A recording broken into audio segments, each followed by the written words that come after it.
حکوومەتی ماوە بەسەرچوو سەرباری دەیان و سەدان قەیرانی دیکەی دروستکرا و نرخی دەرمانە پزیشکەکانیشی لەسەر وڵاتیان گران کردووە. ئەمە نمونەی دەرمانێکی پزیشکیە کە حکوومەت ستیکەری 15250 دیناری لێداوە لە کاتێکدا پەیام بە دواداچوونی بۆ کردو و دەردەکەوێت نرخی دەرمانەکە لە بەغداد تەنها 6000 دینارە. لێرە من دوێنێ دەرمانێکم کڕی لێرە حەبێکم کڕی دوێن لەلایەن کوالیتی کۆنتترۆلی حکوومەتەوە کۆنتترۆلی ئەمە بکرێن تەنها کۆمپانیاکە بە لێدانی ستیکەرێک ئیکتیفا نەکات ستیکەرەکە سیعرەکانیشی جیاوازی زۆرە مەسەرەن دەرمانێک کە ئەگەر یا مەڵهەمێک بە 6000 دینار بێت تۆ ستیکەرەکە 15000 دیناری لەسەر بنووسێ ئەمە جیاوازێکی زۆرە و هاوڵاتی لەم کاتە بە تایبەتی هاوڵاتی هەژار زیاتر زەرەکە لەم بابەتە بەداخەوە تاوەکو ئێستا لە سنووری پارێزگای هەڵەبجە وەزارەتی پلاندانان نەیتوانیوە ئەو بەڕێوەبەرایەتیە گرنگە پێک بهێنێت تاوەکو ئێستا هەڵەبجە بەڕێوەبەرایەتی کوالیتی کۆنتترۆلی نییە. پسپۆڕێکی دەرمانە پزیشکەکان دەڵێت حکوومەت خۆی دەتوانێت دەرمانەکان بفرۆشێت بەڵام کارەکە لە ڕێگەی کۆمپانیەکانەوە دەکات و ئەوەش بازاڕێکی ئاڵۆزی لە نرخی دەرمانە پزیشکەکاندا دروست کردووە.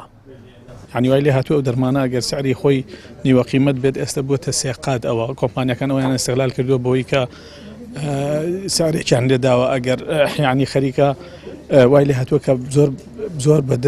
سعرێکی خەیاڵی ئەگات بەوەی کە حکوومەت دیاری کردووە زۆربەی سەردەکان نتوانن بە نیوەی ئەو قیمەتەش بیفرۆشن یعنی نیوەی ئەو قیمەتی کە حکوومەت دیاری کردو ئەمە بۆچی نازانم یعنی لە کاتێکا دەرمان کە داخل ئەبێت بۆچی حکوومەت خۆی ئەتوانێت زۆربەی جیهازەکان خۆی ئەیکڕێت و خۆی ڕاستەخۆ ئەوکات بۆچی تا ئێستا کەرتی دەرمان خۆی حکوومەت وەکو خۆی تعامل نەکات لەگەڵ مەوزوعی دەرمانە خۆی بهێنێت و ئەتوانێت ئەو سعرە بە نیوەی ئەو سعرە بیداتەوە و دڵنیاییش بداتە هاوڵاتی. حکوومەتی ماوە بەسەرچوو لەبەری کاراسانی بۆ وڵاتیان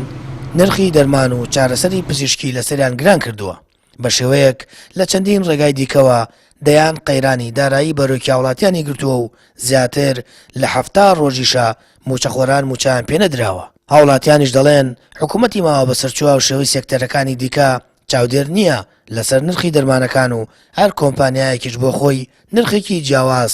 دەیفرۆشێت. ئەماش بەرەمی تێکەڵکردنیکاری کۆمپانیای حکوومەتداریە کە لە هەرێمی کوردستان